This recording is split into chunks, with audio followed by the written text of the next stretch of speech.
Hello, everyone. I am Dorothy Fox. I am the chair of our Medication Safety Clinical Forum, and we'd like to welcome you today to our webinar presented on behalf of the Medication Safety Clinical Forum. The intent of the webinar is to help broaden your knowledge on patient safety improvements and how to apply the ISMP Quarterly Report recommendations to improve your practice. Just please be mindful that this presentation does meet requirements for ACPE approved medication safety topic L05, but it does not fulfill the Florida requirement for medication errors. It is only approved for live general CE L05 in Florida.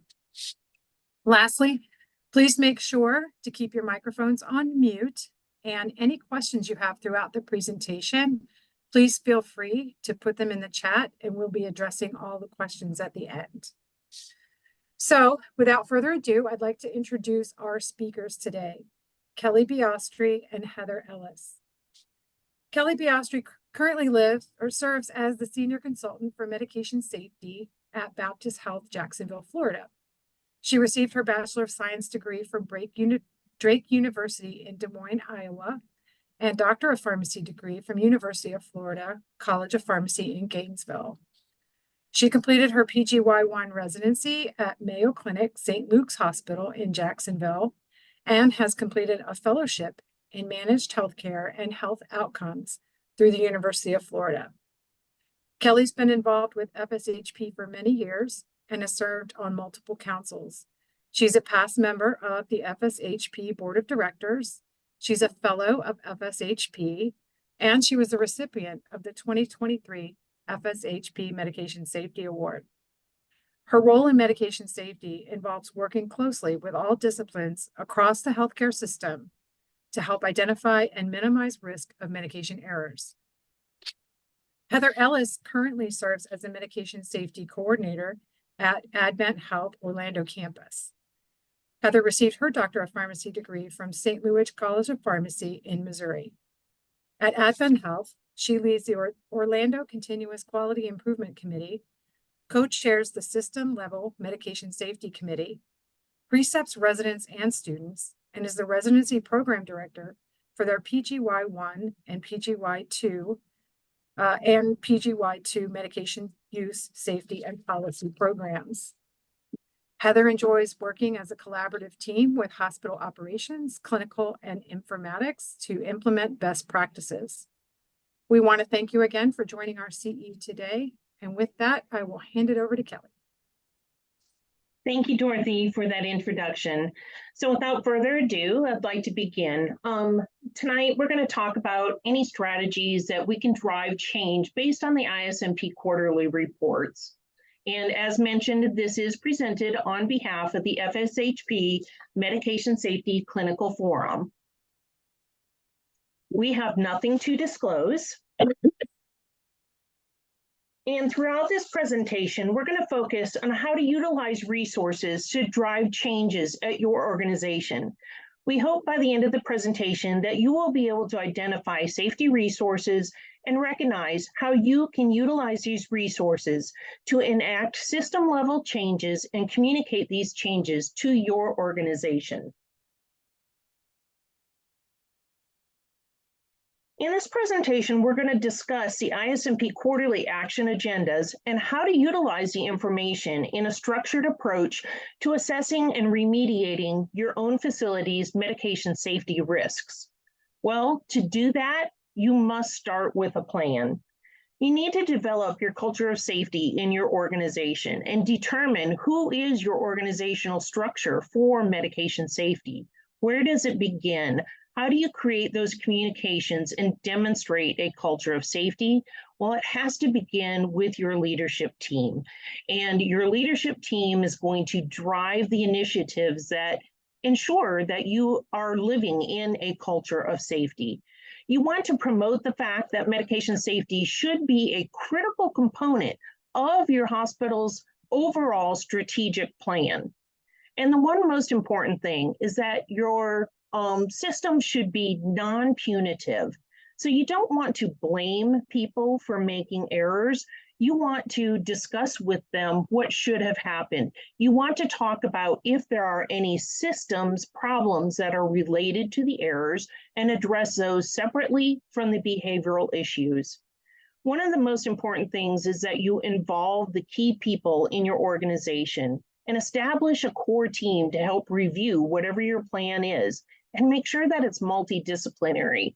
Because sometimes in pharmacy, we have a tendency to focus on only what we see in the pharmacy department, but medication safety reaches all disciplines across the system. So make sure your safety components are multidisciplinary. And then improve your error reporting. Now, increasing error reporting is admirable. The ultimate measure of success in error reporting is not necessarily the number of reports that you receive, but rather that learning occurs from those reports, and the actions that you take from those reports can help to improve your system and the amount of patient harm that is prevented. And other things are to proactively evaluate opportunities to reduce any risks of error. I'm sure that most organizations probably have a risk management department and a mechanism to help capture these events. But how is the information shared at your organization? So I know different size hospitals are going to have different structures. But do you have a pharmacy department that reviews the errors on a regular basis? Or do you have a risk department that shares the information? So in my organization, we have both a pharmacy medication safety review and we have a risk management serious event committee. And we review the reports on a weekly basis. And when we see trends, we provide what's called a stargazing report out to all the team members to help raise awareness of the trends of the events that we are seeing. In the pharmacy department, you can help utilize those trends to help make changes in your department. You can, for instance, we saw a lot of dispensing errors. Well, we didn't have a mechanism to use dispense prep within our pharmacy department. But as we saw more trends in dispense errors, that gave our leadership team the opportunity to present to senior leadership the need for more automation within the department to help us to prevent those errors before they reach the nursing units. You can utilize your nursing team members by making sure that they help to share the information that you are finding and make sure that all frontline team members can speak to some of these findings. And then ultimately, all of your changes should be reported up to your P&T committee and to your upper level C-suite so that they are aware of what is occurring in your organization as well. Moving on, let's begin with some of the background on some prominent patient safety organizations. This may be old hat to some of the more seasoned pharmacists on this presentation, but there may be people who are new to medication safety and may not be familiar with these. So really, we're going to start with the basics. There's the Institute of Safe Medication Practices, and they are an organization that publishes newsletters and guidelines and quarterly reports, which we're going to talk about shortly. And this organization gathers information from other hospitals throughout the country that have reported on errors that have occurred.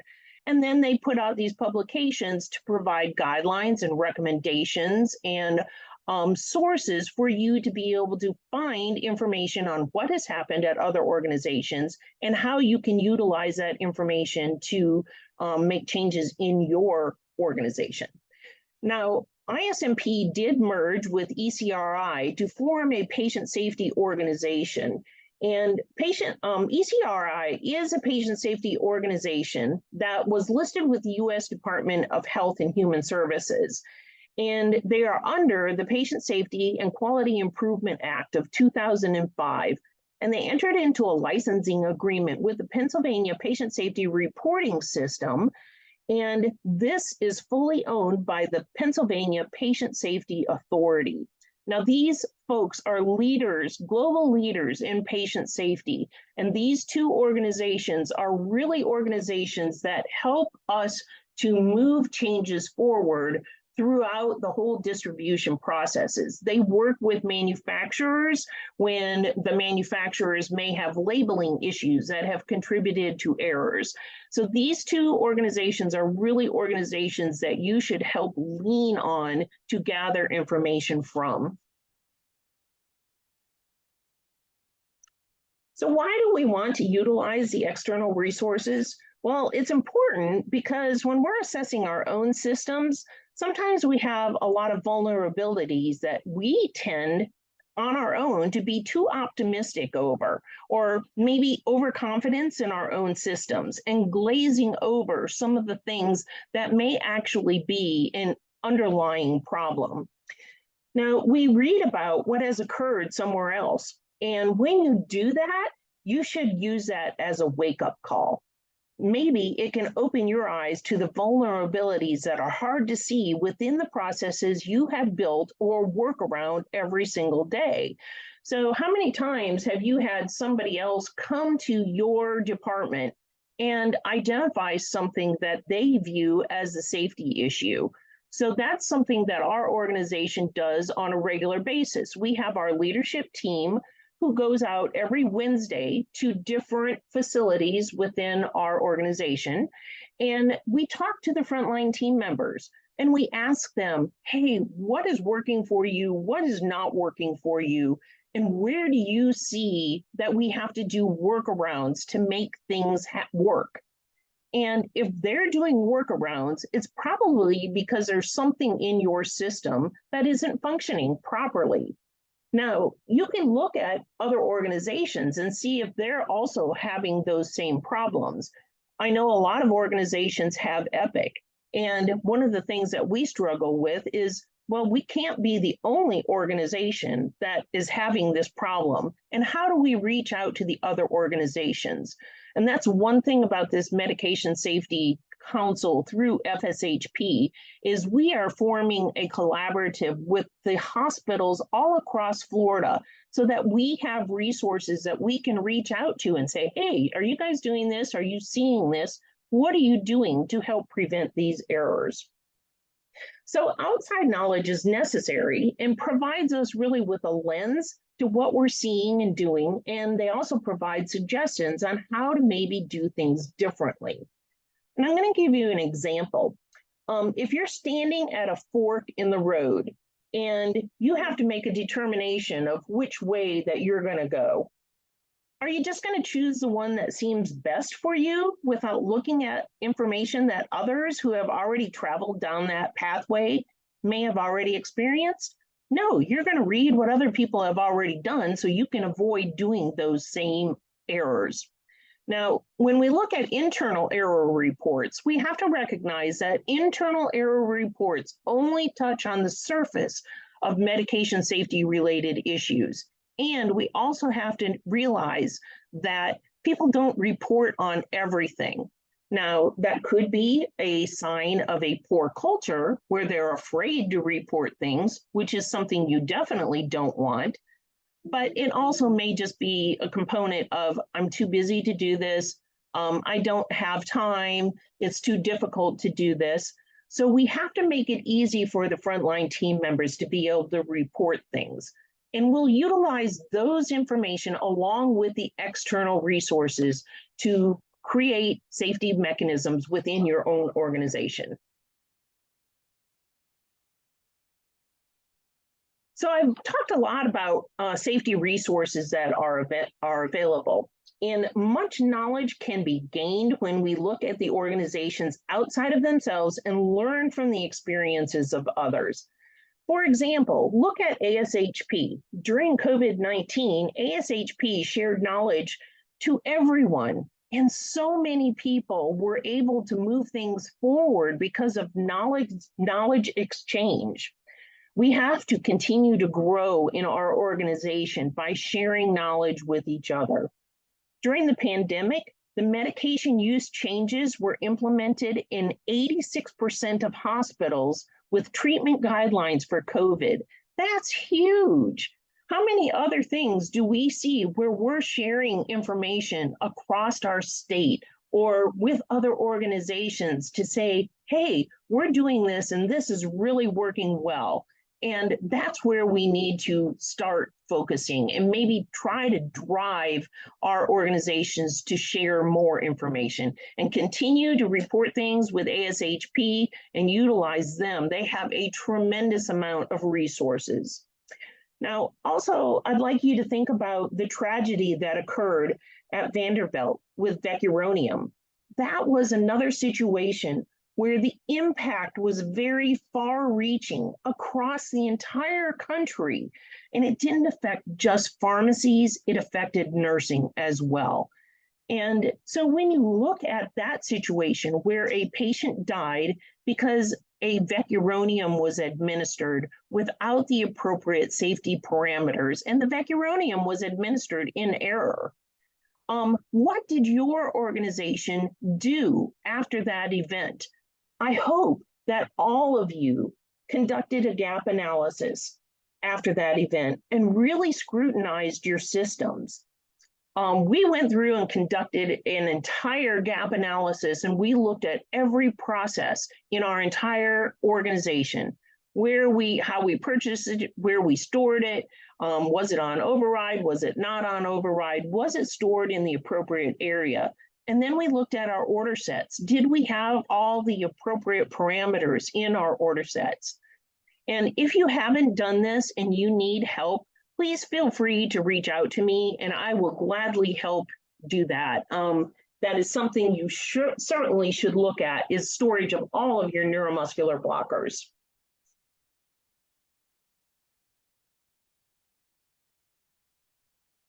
I mentioned previously that a couple of the ISMP resources are available, but here they are in a nice summary slide. They do send out the acute care every 2 weeks. They send out a nursing advise error document. They have newsletters, they have safety alerts, which are usually when a sentinel event has occurred that they believe is something that needs to be heightened with all organizations. We're going to talk about the quarterly action agendas, and then ISMP also has tools such as gap analysis tools, and they have guidelines for use, like guidelines for development of your automated dispensing cabinets and your infusion pumps. So these are just specific resources with ISMP, and definitely you need to be utilizing these resources. There are benefits of utilizing the published recommendations for patient safety, because most of the time those recommendations are actionable recommendations. For example, maybe you decide to go with a different manufacturer based on a look-alike, sound-alike report that was reported from another organization. And when you looked at your shelf and you saw, oh, well, I've got the same issue that they identified in this report, maybe I should change and order from a different manufacturer to help prevent that from occurring here. Also, they provide a structured approach to assessing. They provide recommendations, and then they allow you the opportunity to assess your own organization. They do have important messages about continuous quality improvement. And why is quality improvement necessary? Because if we don't continuously improve, we're never going to become a highly reliable organization.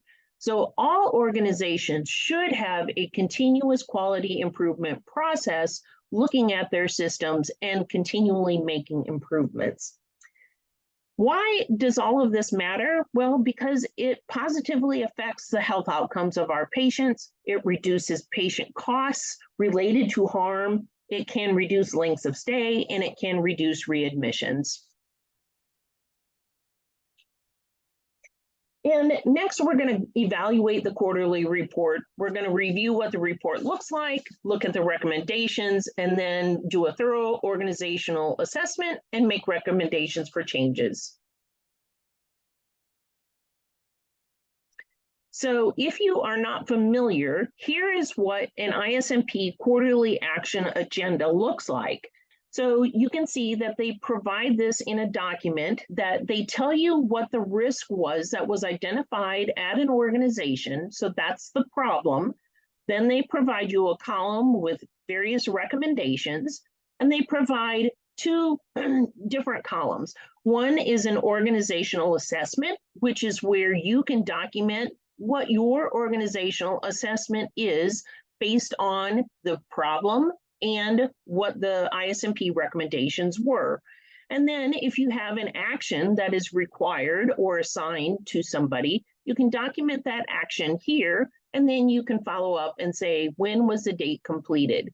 So you should utilize these reports on a quarterly basis and look at what's going on in your system and then make action items based off from your actual, what you identified in your organization.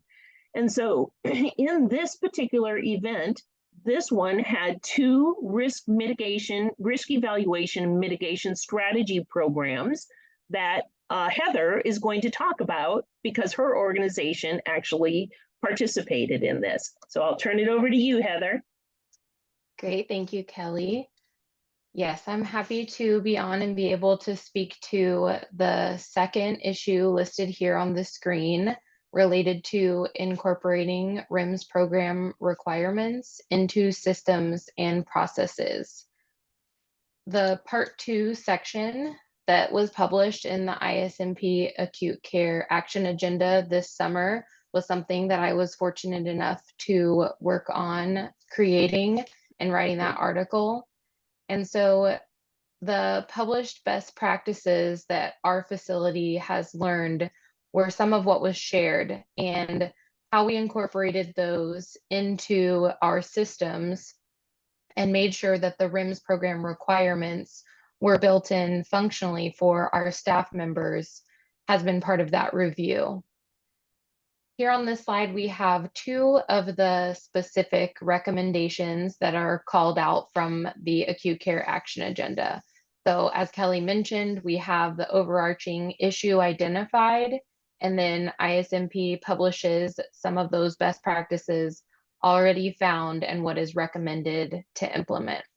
So the two here are to outline specific RIMS requirements for your specific formulary at your institution, and then also to develop policies and procedures for those formulary RIMS medications and their requirements.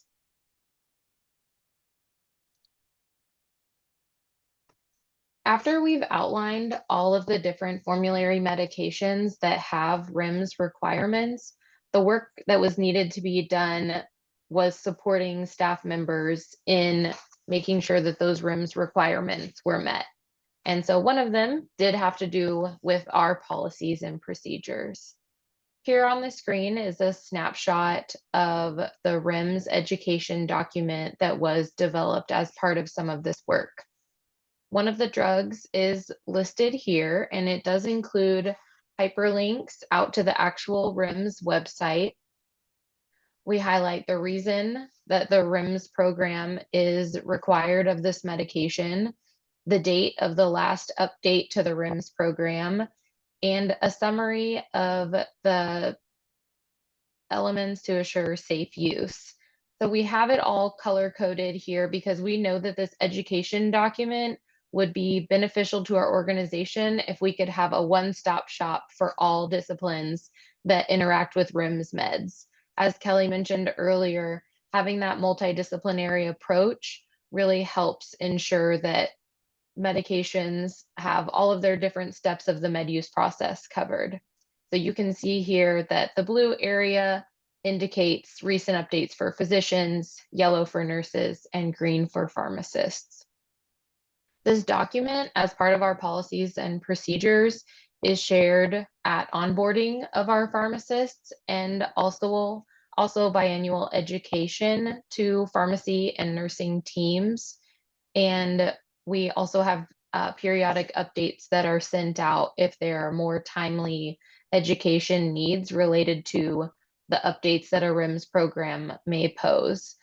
But having this standard document as a landing page for those education requirements for all of the different RIMS medications you may see at your facility, knowing that their formulary is one step that we have taken to support having the RIMS requirements in our systems. Another section of the recommendations related to incorporating these RIMS program requirements are to consult with information technology teams to build in required elements to assure safe use in the electronic health record, and also to develop systems to ensure the delivery of the mandatory patient information, such as medication guides, and educate the staff on those resources available. A lot of work was done at our facility in both our previous EHR and the new EHR we've moved to within the last 2 years. So really wanting to make sure that we didn't lose all of that work that was done to have that system support staff in what these requirements are. As you're familiar with RIMS medications, these can widely vary from ensuring that different lab values are in range or labs are performed prior to administration of these medications, medication guides as listed on the screen for nursing components. And so just thinking that a staff member may remember that one medication has a RIMS program associated with it with multiple requirements is something we didn't want to rely on. So having this approach of finding out what we can hardwire within the system related to those requirements was a big push. Sharing now are some of the actual builds within the electronic health record. So we do have provider alerts when ordering RIMS medications so that the providers are aware that the medication does have RIMS requirements. The best practice alerts are specific to the medication. And so it's not a generic statement. It does outline specifically which requirements those medications have. And related to some of the specific orders that a provider may need to be putting in prior to administration of one of these medications, it's linked out to be able to quickly have the order entry of those specific labs if they're not already complete. So this is one way built into the system that our providers are supported. Next, we have our pharmacist order verification notification. So similar to our provider view, there's a note in the order verification that this is a RIMS medication and does require intervention. It does also have that best practice alert and includes the specific information related to that RIMS medication. And that allows the pharmacist the chance to stop and pause and make sure that these requirements are addressed prior to the order verification of the RIMS medication that has been placed. And making sure that this is not just a note in the medication order, there is actually more of a hardwired process built into the background for the pharmacist workflow as well. So in the electronic record, when the order is placed for a RIMS medication, there is a pharmacist task that comes in. And in the clinical overview patient list, you can see that the RIMS medications fire and require an intervention. And that dot in the intervention needed column is part of the pharmacist workflow to assess for these medications and making sure that those requirements are met and addressed.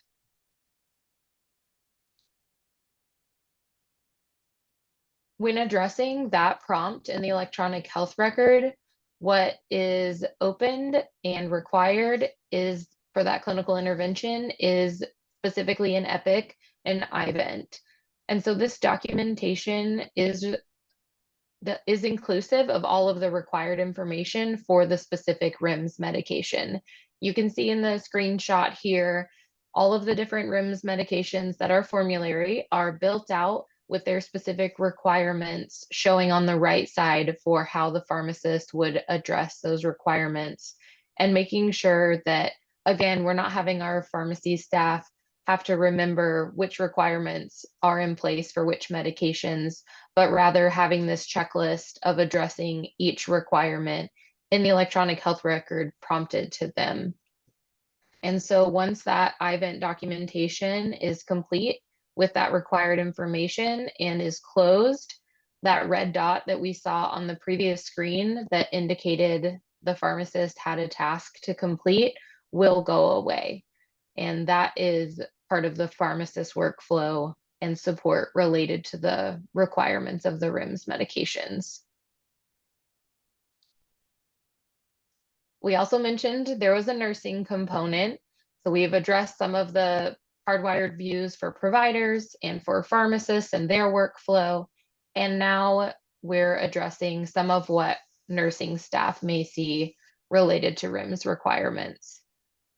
So this education task, it only fires for the required medications. The nurse will receive notification of this task that education is required for the patient before the first dose of medication is due on the MAR. Their functionality for nursing for tasks is available in what's called the brain for nursing in Epic. And also, not only is it stated that nursing must provide a medication guide, it has an embedded link that will bring you to the FDA RIMS website where you can print the medication guide and provide it to the patient prior to that dose. That link also ensures that we're not having to update what may become outdated information. We're able to use the information that's already published from the FDA website on RIMS. Once the education is provided to the patient, the nurse will document that in the EHR, and they do that by selecting the medication and selecting the education topic from the list. And that completion allows the nurse to document that and then move on to actually administering the medication. So these are just some of the examples that our organization has incorporated into our system that address the need to have specific tasks completed as requirements of RIMS programs. And at this time, I'm going to turn it back over to Kelly to share another problem that ISMP has provided in their quarterly action agenda and examples of what was done to address that report and recommendations. Thank you, Heather. So this was reported in the July to September quarterly action report, and they discussed issues with long-acting injectable antipsychotics. Now, the problem they identified, they said that there were 14 long-acting injectable antipsychotic medications on the market, while when in reality, only 6 of those are available in the US. There are active ingredients in the various formulations, and they have different dosing, different injection intervals, different titration schedules, and different administration sites. Now, we know that long-acting antipsychotics have been shown to prevent symptom relapse while addressing patient adherence. So there are definitely good uses for these medications. There are advantages such as reliable information on how the patient takes their medication, providing a steady release of the medication and sustained amount of the drug, and providing positive patient adherence.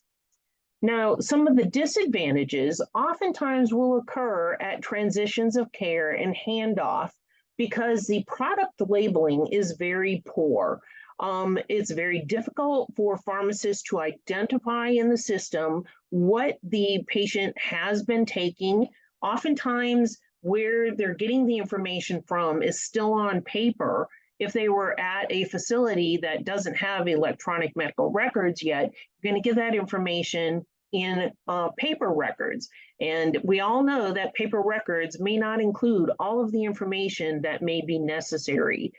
Now, one of the other big things that can contribute to errors with these medications is that when they're on the long-acting injectables, you have differences in the initiations, the maintenance phase, and then if they have been off from the medication for a while, the subsequent reinitiation of those maintenance doses.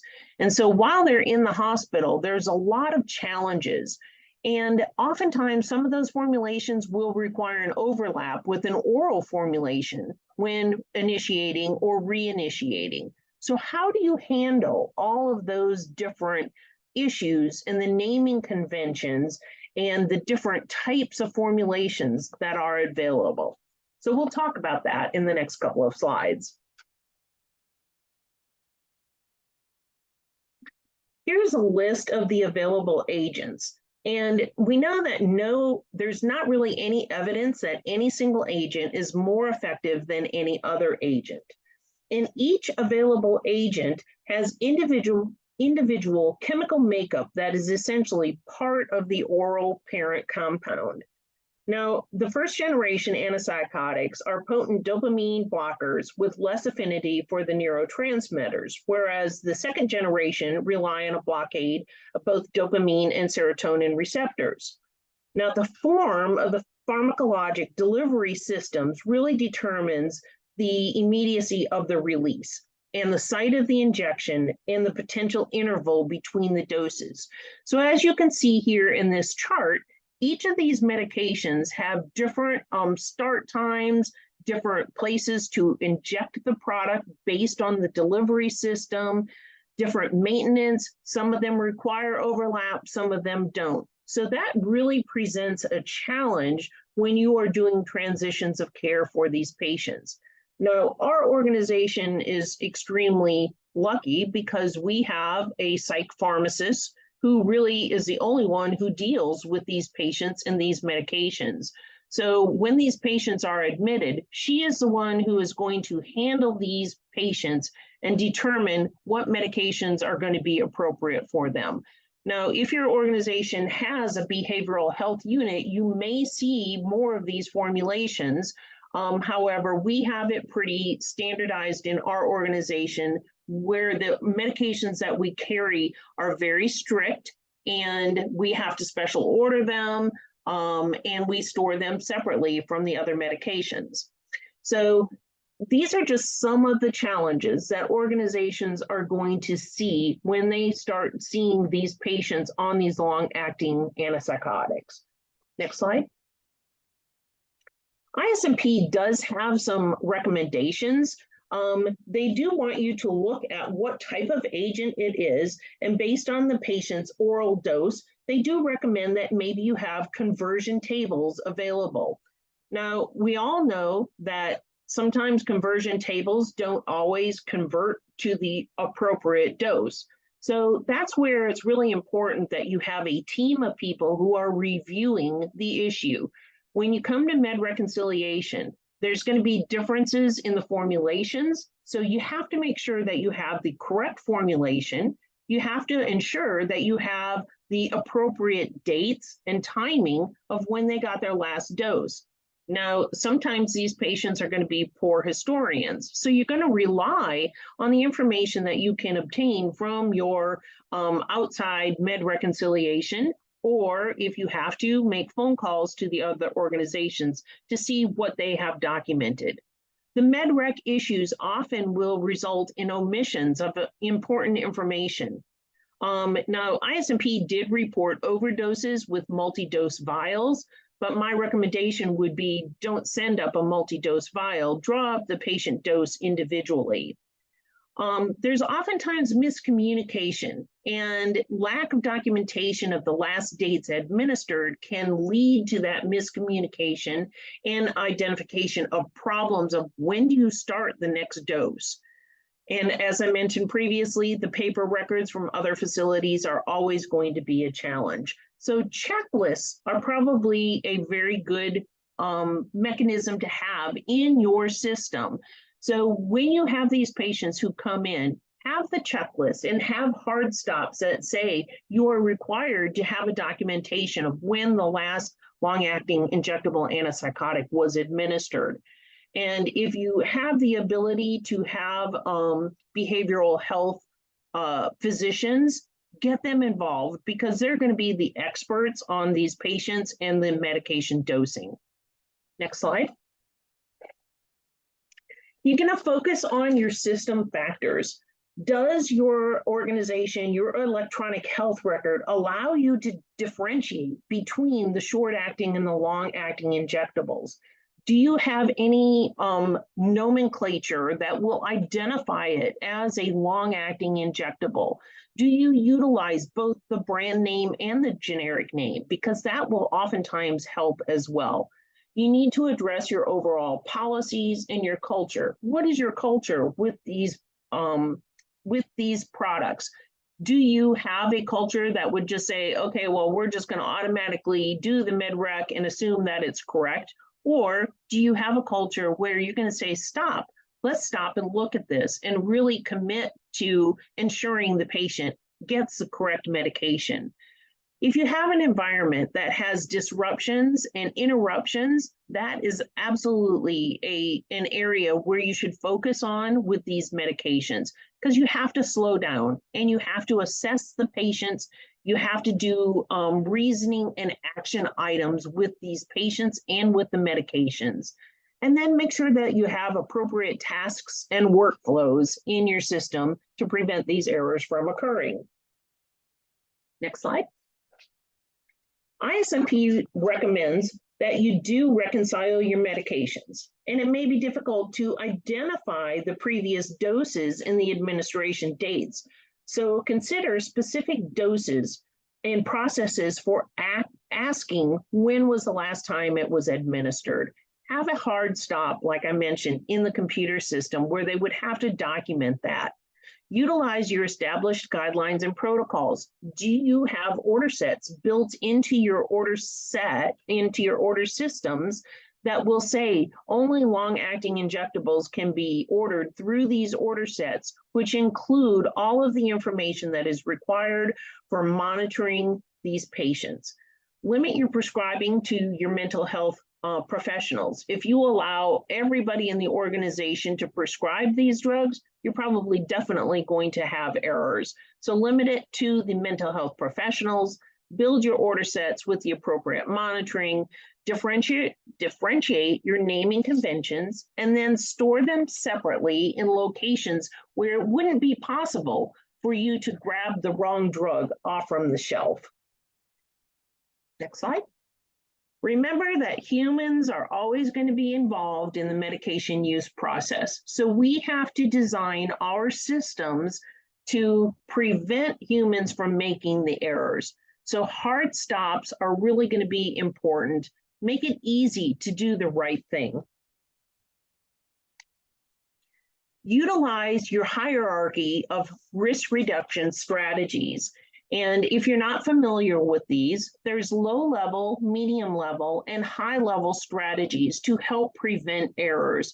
So your low level strategies are going to be things like rules and policies, educational programs, available information at the fingertips. Some of your more medium level strategies would be standardizing your protocols and only having certain medications available.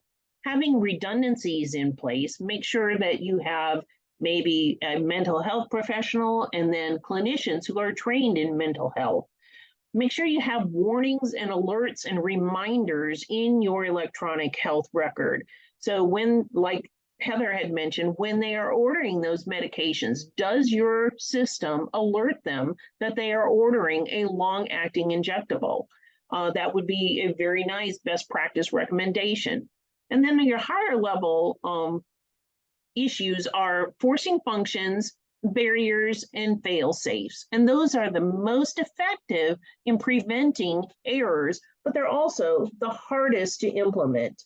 So hard stops, order sets, limiting your prescribing, limiting your product availability, separating your storage, and using barcode scanning are really some of your higher level forcing functions.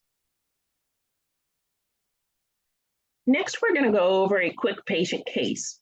JP is a 20-year-old male with schizophrenia, schizoaffective disorder, treated with an oral antipsychotic for greater than 2 years. He was a poor historian with suboptimal treatment adherence.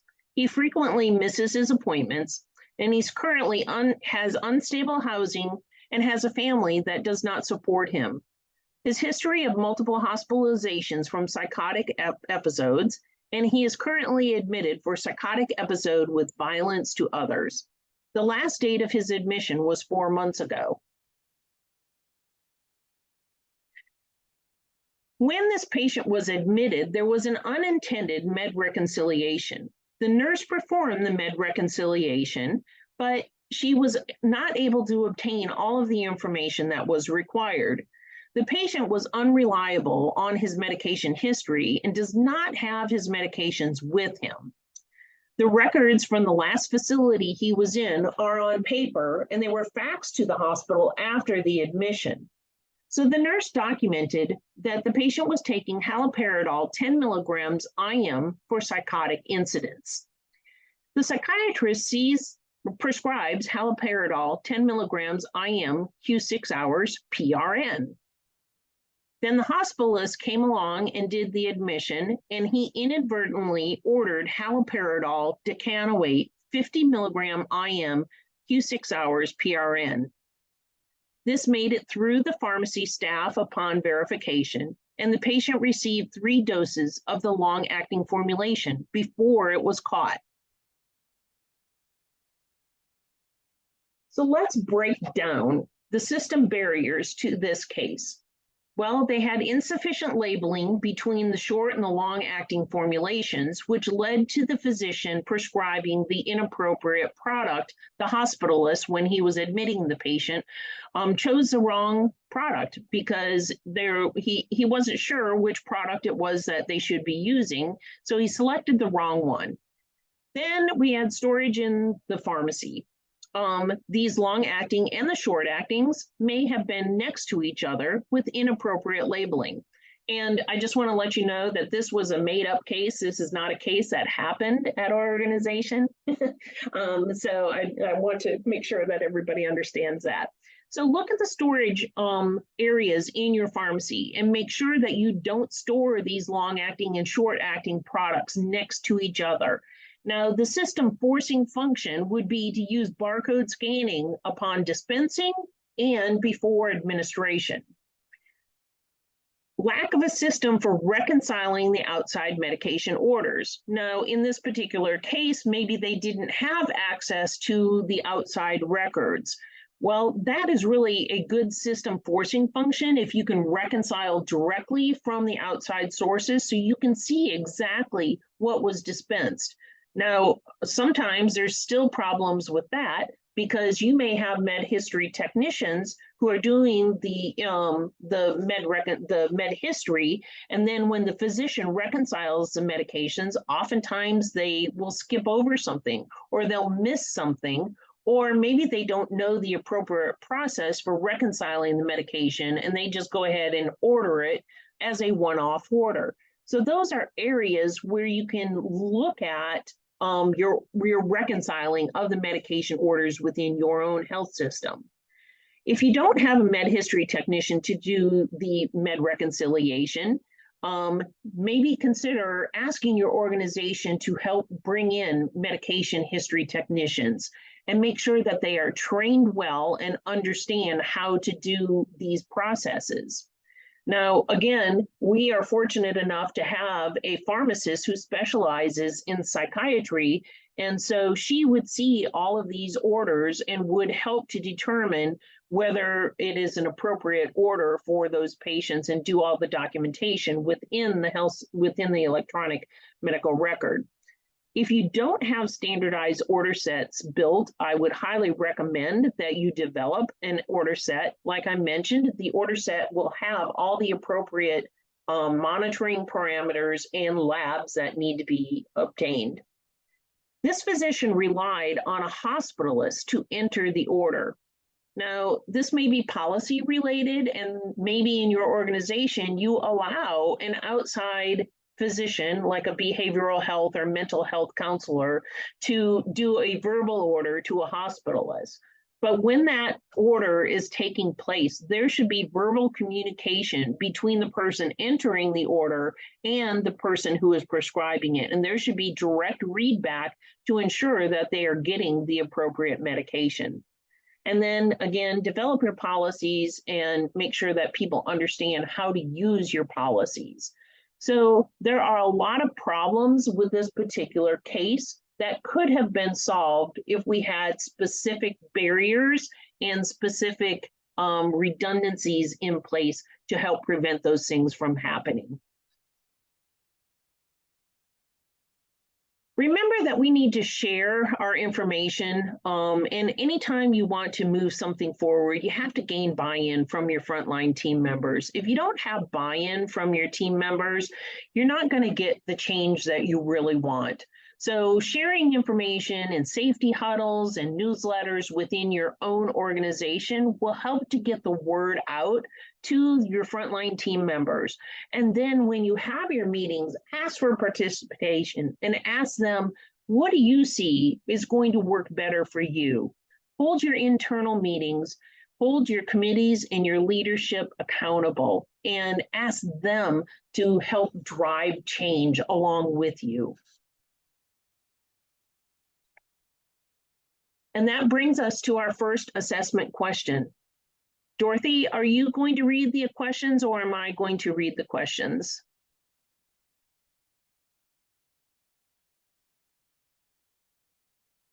Not hearing Dorothy, I will go ahead and ask the question. The first one is, which of the following resources are available and best to use to help your organizations make safety improvements? Is it A, ISMP, ERCI, Patient Safety Organization, Joint Commission, ASHP, FDA, and AHRQ, or B, OSHA, ACA, and MDA, or C, PETA, BD, Baxter, and AHA, or D, UF, FSU, USF, and PBA? And the correct answer is A. And I think we had a lot of that in the chat.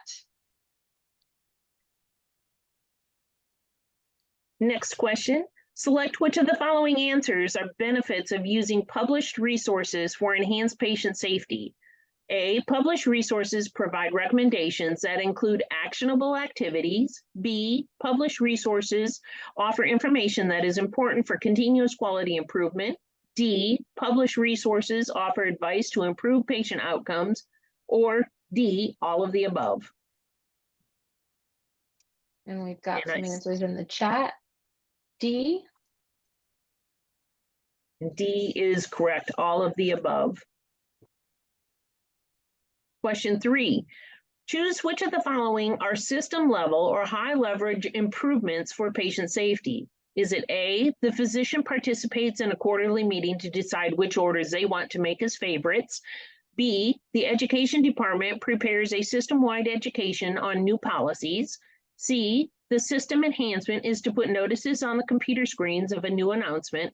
Or D, the system puts forcing functions in that require an approved provider to order the medication and requires a reason to be documented on why the medication is ordered?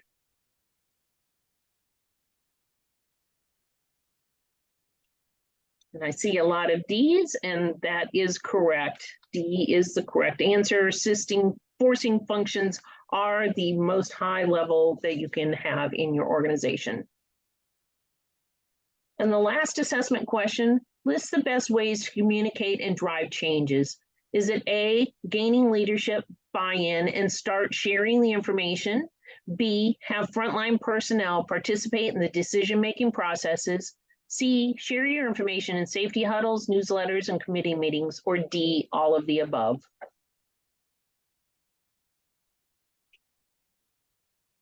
And you are correct, D, all of the above. And at this time, I think we have a little bit of time to answer questions. Yeah, great presentation, Kelly and Heather. It was extremely informative. And I love how you guys gave us some really good tools and resources to use when we take it back to our organization. I don't don't see any questions in the chat. You guys want to go ahead and pop some in there if you're ready.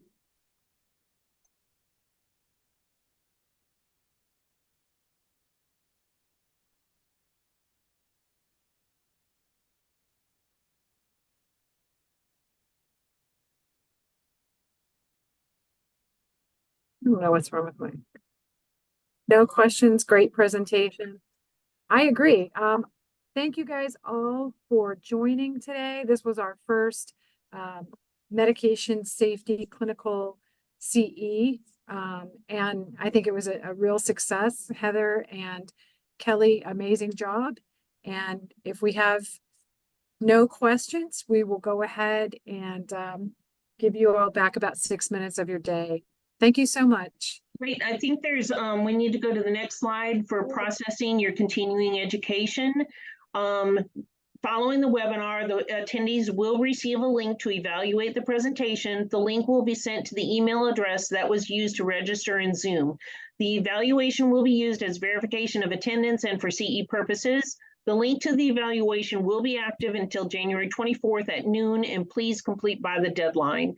Contact Tamika if you do not receive a link to the education within 24 hours following the webinar, and check your junk and your spam folders. And on the next slide is my contact information and Heather's contact information, and we will both be happy to assist you if you have any questions that you want to work with us directly.